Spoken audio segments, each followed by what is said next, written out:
we'll have a threesome, okay?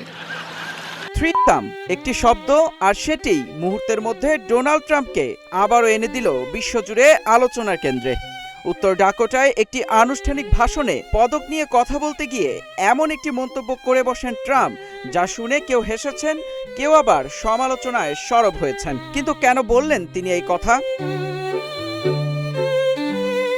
উত্তর ডাকোটায় এক অনুষ্ঠানে বক্তব্য রাখতে গিয়ে আবারও বিতর্কের জন্ম দিলেন যুক্তরাষ্ট্রের প্রেসিডেন্ট ডোনাল্ড ট্রাম্প।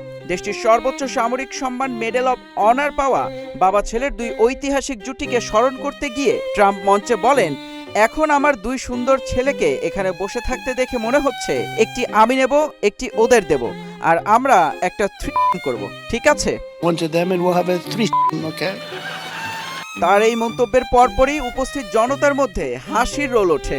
তবে সামাজিক যোগাযোগ মাধ্যমে মুহূর্তেই ছড়িয়ে পড়ে ভিডিওটি, কারণ থ্রিসাম শব্দটি সাধারণত তিনজনের যৌন সম্পর্ক বোঝাতে ব্যবহৃত হয়। এরপরই ট্রাম্প বিষয়টি হালকা করার চেষ্টা করেন। তিনি বলেন, তিনি তার দুই ছেলেকে তাদের শিকারের দক্ষতার জন্য কংগ্রেশনাল মেডেল অব অনার দিতে চান এবং নিজেও রাশিয়াকে মোকাবিলা করার জন্য একটি পদক পাওয়ার দাবি করে রসিকতা করেন। তবে অনুষ্ঠানটির মূল আলোচনাকে ছাপিয়ে এখন সবচেয়ে বেশি ভাইরাল হয়েছে ট্রাম্পের সেই এক বাক্য, উই উইল হ্যাভ এ থ্রিসম।